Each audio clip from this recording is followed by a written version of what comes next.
Chapter 10. What sorrow awaits the unjust judges and those who issue unfair laws. They deprive the poor of justice and deny the rights of the needy among my people.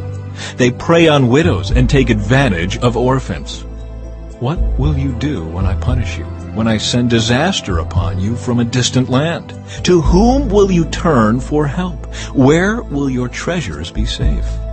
You will stumble along as prisoners or lie among the dead. But even then the Lord's anger will not be satisfied. His fist is still poised to strike. Judgment against Assyria. What sorrow awaits Assyria, the rod of my anger. I use it as a club to express my anger. I am sending Assyria against a godless nation, against a people with whom I am angry. Assyria will plunder them, trampling them like dirt beneath its feet. But the king of Assyria will not understand that he is my tool. His mind does not work that way. His plan is simply to destroy, to cut down nation after nation. He will say, each of my princes will soon be a king. We destroyed Calno just as we did Carchemish. Hamath fell before us as Arpad did. And we destroyed Samaria just as we did Damascus. Yes, we have finished off many a kingdom whose gods were greater than those in Jerusalem and Samaria. So we will defeat Jerusalem and her gods just as we destroyed Samaria with hers. After the Lord has used the king of Assyria to accomplish his purposes on Mount Zion and in Jerusalem, he will turn against the king of Assyria and punish him, for he is proud and arrogant. He boasts, by my own powerful arm I have done this. With my own shrewd wisdom I planned it. I have broken down the defenses of nations and carried off their treasures. I have knocked down their kings like a bull. I have robbed their nests of riches and gathered up kingdoms as a farmer gathers eggs. No one can even flap a wing against me or utter a peep of protest. But can the axe boast greater power than the person who uses it? Is the saw greater than the person who saws? Can a rod strike unless a hand moves it? Can a wooden cane walk by itself?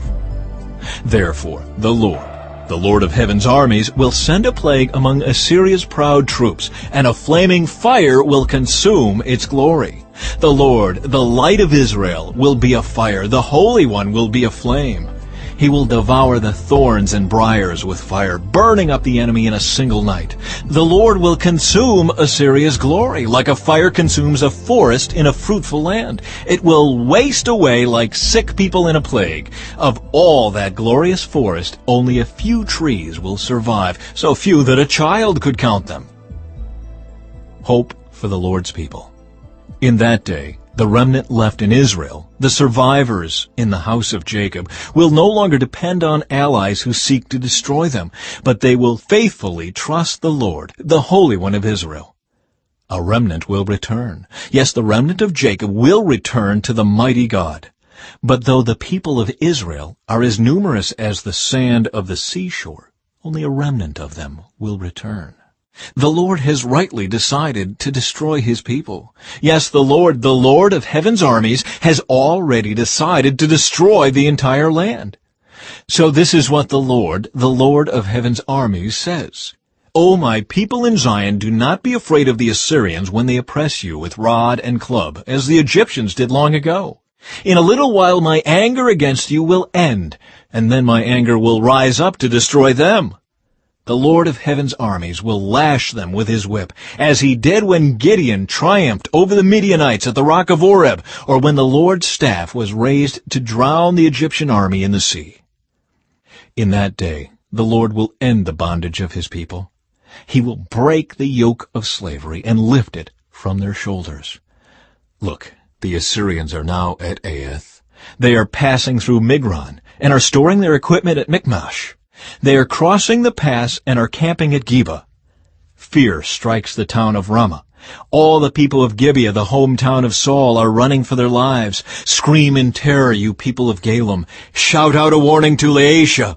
Oh, poor Anathoth. There go the people of Madmenah, all fleeing. The citizens of Gebim are trying to hide. The enemy stops at Nob for the rest of that day. He shakes his fist at beautiful Mount Zion, the mountain of Jerusalem. But look, the Lord of heaven's armies, will chop down the mighty tree of Assyria with great power. He will cut cut down the proud. That lofty tree will be brought down. He will cut down the forest trees with an axe. Lebanon will fall to the mighty one.